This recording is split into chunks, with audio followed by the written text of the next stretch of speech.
The Curious Vagabond presents The Happy Prince and Other Tales by Oscar Wilde. High above the city, on a tall column, stood the statue of the Happy Prince. He was gilded all over with thin leaves of fine gold. For eyes, he had 2 bright sapphires, and a large red ruby glowed on his sword hilt. He was very much admired indeed. "He is as beautiful as a weathercock," remarked one of the town councilors, who wished to gain a reputation for having artistic tastes.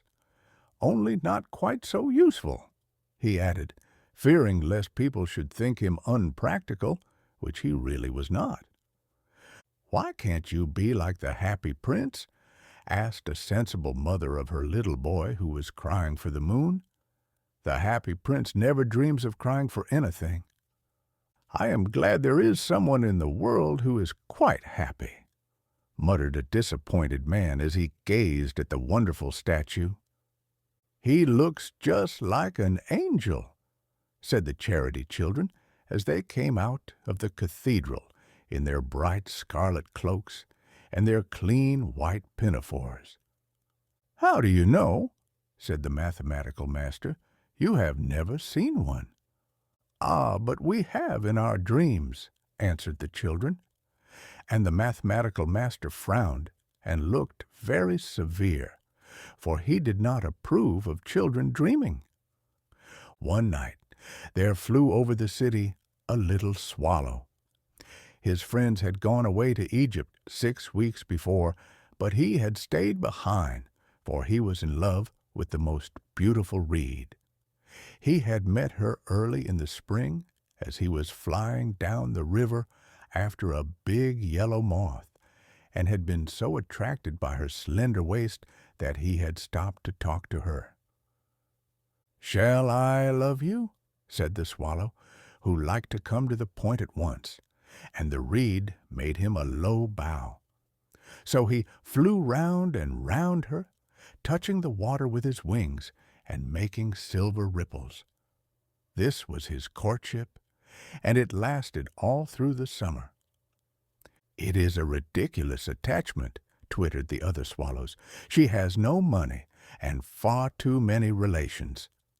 And indeed the river was quite full of reeds.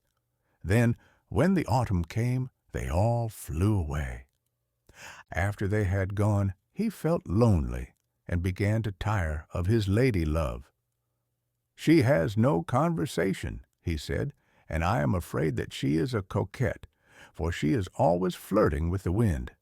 And certainly, whenever the wind blew, the reed made the most graceful curtsies. "I admit that she is domestic," he continued, "but I love traveling, and my wife consequently should love traveling also." "Will you come away with me?" he said finally to her. But the reed shook her head. She was so attached to her home. "You have been trifling with me," he cried. "I am off to the pyramids. Goodbye." And he flew away. All day long he flew, and at night time he arrived at the city.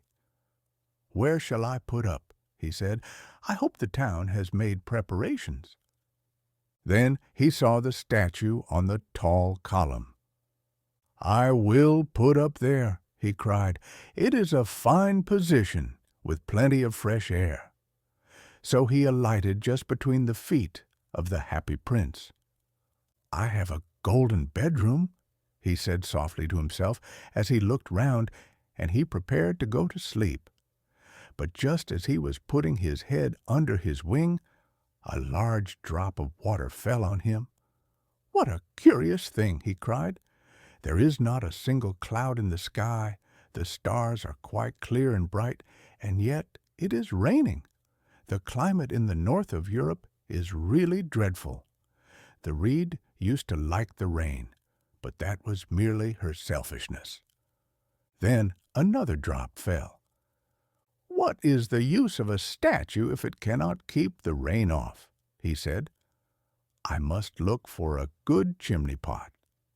And he determined to fly away. But before he had opened his wings, a third drop fell, and he looked up and saw. Ah, what did he see? The eyes of the happy prince were filled with tears, and tears were running down his golden cheeks. His face was so beautiful in the moonlight that the little swallow was filled with pity. "Who are you?" he said. "I am the happy prince." "Why are you weeping then?" asked the swallow. "You have quite drenched me." "When I was alive and had a human heart," answered the statue, "I did not know what tears were, for I lived in the palace of Sans Souci, where sorrow is not allowed to enter. In the daytime I played with my companions in the garden, and in the evening I led the dance in the great hall. Round the garden ran a very lofty wall, but I never cared to ask what lay beyond it.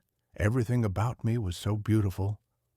My courtiers called me the happy prince, and happy indeed I was, if pleasure be happiness.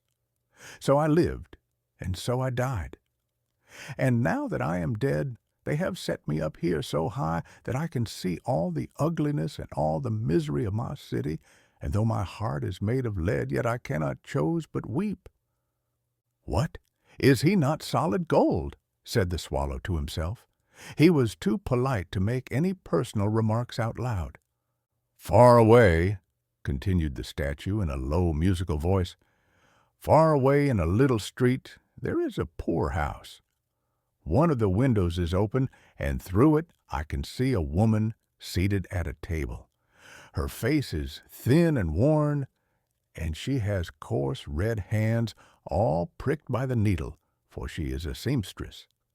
She is embroidering passion flowers on a satin gown, for the loveliest of the queen's maids of honor to wear at the next court ball.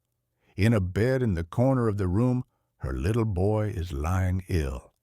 He has a fever and is asking for oranges. His mother has nothing to give him but river water, so he is crying. Swallow, swallow, little swallow, will you not bring her the ruby out of my sword hilt? My feet are fastened to this pedestal, and I cannot move." "I am waited for in Egypt," said the swallow.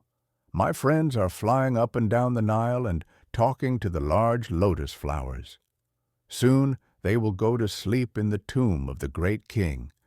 The king is there himself in his painted coffin. He is wrapped in yellow linen and embalmed with spices. Round his neck is a chain of pale green jade, and his hands are like withered leaves." "Swallow, swallow, little swallow," said the prince, "will you not stay with me for one night and be my messenger? The boy is so thirsty, and the mother so sad." "I don't think I like boys," answered the swallow.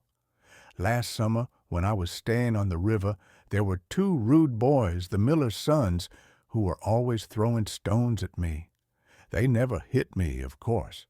We swallows fly far too well for that, and besides, I come of a family famous for its agility. But still, it was a mark of disrespect." But the happy prince looked so sad that the little swallow was sorry.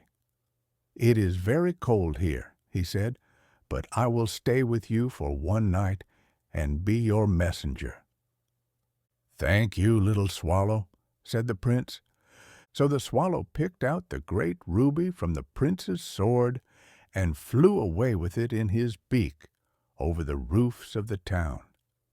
He passed by the cathedral tower, where the white marble angels were sculptured. He passed by the palace and heard the sound of dancing. A beautiful girl came out on the balcony with her lover. "How wonderful the stars are," he said to her, "and how wonderful is the power of love." "I hope my dress will be ready in time for the state ball," she answered. "I have ordered passion flowers to be embroidered on it, but the seamstresses are so lazy." He passed over the river and saw the lanterns hanging to the masts of the ships.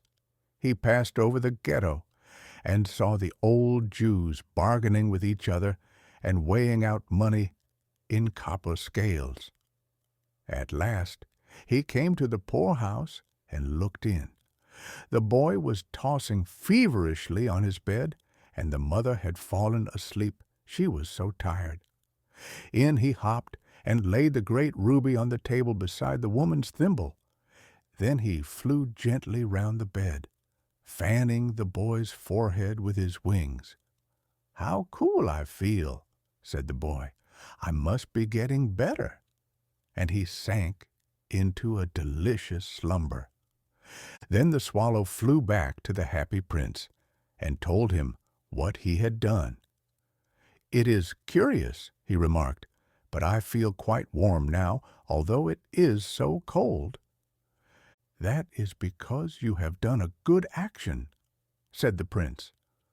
And the little swallow began to think, and then he fell asleep. Thinking always made him sleepy. When day broke, he flew down to the river and had a bath. "What a remarkable phenomenon," said the professor of ornithology as he was passing over the bridge. "A swallow in winter." And he wrote a long letter about it to the local newspaper. Everyone quoted it. It was full of so many words that they could not understand. "Tonight I go to Egypt," said the swallow, and he was in high spirits at the prospect. He visited all the public monuments and sat a long time on top of the church steeple. Wherever he went, the sparrows chirruped and said to each other, "What a distinguished stranger!" So he enjoyed himself very much. When the moon rose, he flew back to the happy prince. "Have you any commissions for Egypt?" he cried. "I am just starting." "Swallow, swallow, little swallow," said the prince, "will you not stay with me one night longer?" "I am waited for in Egypt," answered the swallow. "Tomorrow my friends will fly up to the second cataract. The river horse couches there among the bulrushes, and on a great granite throne sits the god Memnon. All night long he watches the stars, and when the morning star shines, he utters one cry of joy, and then he is silent. At noon the yellow lions come down to the water's edge to drink. They have eyes like green beryls, and their roar is louder than the roar of the cataract." "Swallow, swallow, little swallow," said the prince, "far away across the city I see a young man in a garret. He is leaning over a desk covered with papers, and in a tumbler by his side there is a bunch of withered violets. His hair is brown and crisp, and his lips are red as a pomegranate, and he has large and dreamy eyes. He is trying to finish a play for the director of the theater, but he is too cold to write any more. There is no fire in the grate, and hunger has made him faint." "I will wait with you one night longer," said the swallow, who really had a good heart. "Shall I take him another ruby?" "Alas, I have no ruby now," said the prince. "My eyes are all that I have left. They are made of rare sapphires, which were brought out of India 1,000 years ago. Pluck out one of them and take it to him. He will sell it to the jeweler and buy food and firewood and finish his play." "Dear prince," said the swallow, "I cannot do that." And he began to weep. "Swallow, swallow, little swallow," said the prince, "do as I command you." So the swallow plucked out the prince's eye and flew away to the student's garret. It was easy enough to get in, as there was a hole in the roof. Through this he darted and came into the room. The young man had his head buried in his hands, so he did not hear the flutter of the bird's wings, and when he looked up, he found the beautiful sapphire lying on the withered violets. "I am beginning to be appreciated," he cried. "This is from some great admirer. Now I can finish my play." And he looked quite happy. The next day the swallow flew down to the harbor. He sat on the mast of a large vessel and watched the sailors hauling big chests out of the hold with ropes. "Heave ahoy!" they shouted as each chest came up. "I am going to Egypt," cried the swallow, but nobody minded, and when the moon rose he flew back to the happy prince. "I am come to bid you good-bye," he cried. "Swallow, swallow, little swallow," said the prince, "will you not stay with me one night longer?" "It is winter," answered the swallow, "and the chill snow will soon be here. In Egypt the sun is warm on the green palm trees, and the crocodiles lie in the mud and look lazily about them. My companions are building a nest in the temple of Baalbec, and the pink and white doves are watching them and cooing to each other. Dear Prince, I must leave you, but I will never forget you, and next spring I will bring you back 2 beautiful jewels in place of those you have given away. The ruby shall be redder than a red rose, and the sapphire shall be as blue as the great sea." "In the square below," said the happy prince, "there stands a little match girl. She has let her matches fall in the gutter, and they are all spoiled. Her father will beat her if she does not bring home some money, and she is crying. She has no shoes or stockings, and her little head is bare. Pluck out my other eye and give it to her, and her father will not beat her." "I will stay with you one night longer," said the swallow, "but I cannot pluck out your eye. You would be quite blind then." "Swallow, swallow, little swallow," said the prince, "do as I command you." So he plucked out the prince's other eye and darted down with it. He swooped past the match girl and slipped the jewel into the palm of her hand. "What a lovely bit of glass!" cried the little girl, and she ran home, laughing. Then the swallow came back to the prince. "You are blind now," he said, "so I will stay with you always." "No, little swallow," said the poor prince, "you must go away to Egypt." "I will stay with you always," said the swallow, and he slept at the prince's feet. All the next day he sat on the prince's shoulder and told him stories of what he had seen in strange lands.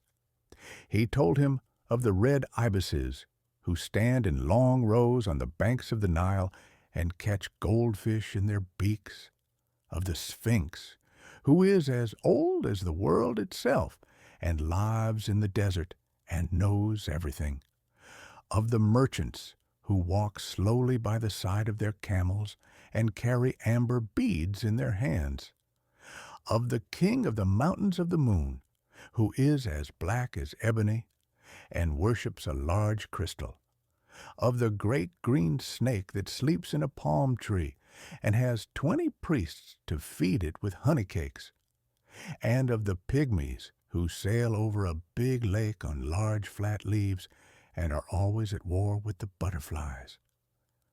"Dear little swallow," said the prince, "you tell me of marvelous things, but more marvelous than anything is the suffering of men and of women.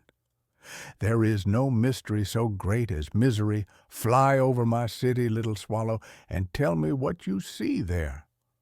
So the swallow flew over the great city and saw the rich making merry in their beautiful houses, while the beggars were sitting at the gates. He flew into dark lanes and saw the white faces of starving children looking out listlessly at the black streets. Under the archway of a bridge, 2 little boys were lying in one another's arms to try and keep themselves warm. "How hungry we are," they said. "You must not lie here," shouted the watchman, and they wandered out into the rain. Then he flew back and told the prince what he had seen. "I am covered with fine gold," said the prince. "You must take it off leaf by leaf and give it to my poor. The living always think that gold can make them happy.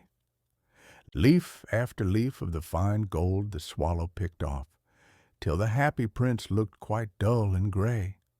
Leaf after leaf of the fine gold he brought to the poor, and the children's faces grew rosier, and they laughed and played games in the street.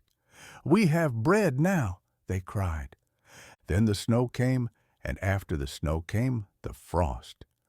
The streets looked as if they were made of silver. They were so bright and glistening. Long icicles like crystal daggers hung down from the eaves of the houses. Everybody went about in furs, and the little boys wore scarlet caps and skated on the ice.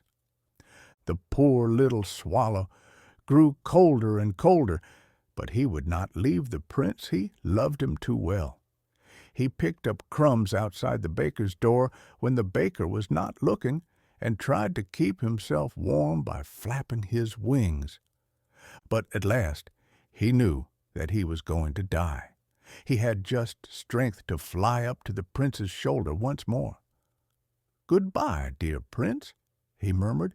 "Will you let me kiss your hand?" "I am glad that you are going to Egypt at last, little swallow," said the prince. "You have stayed too long here, but you must kiss me on the lips, for I love you." "It is not to Egypt that I am going," said the swallow. "I am going to the house of death. Death is the brother of sleep, is he not?" And he kissed the happy prince on the lips and fell down dead at his feet. At that moment a curious crack sounded inside the statue, as if something had broken.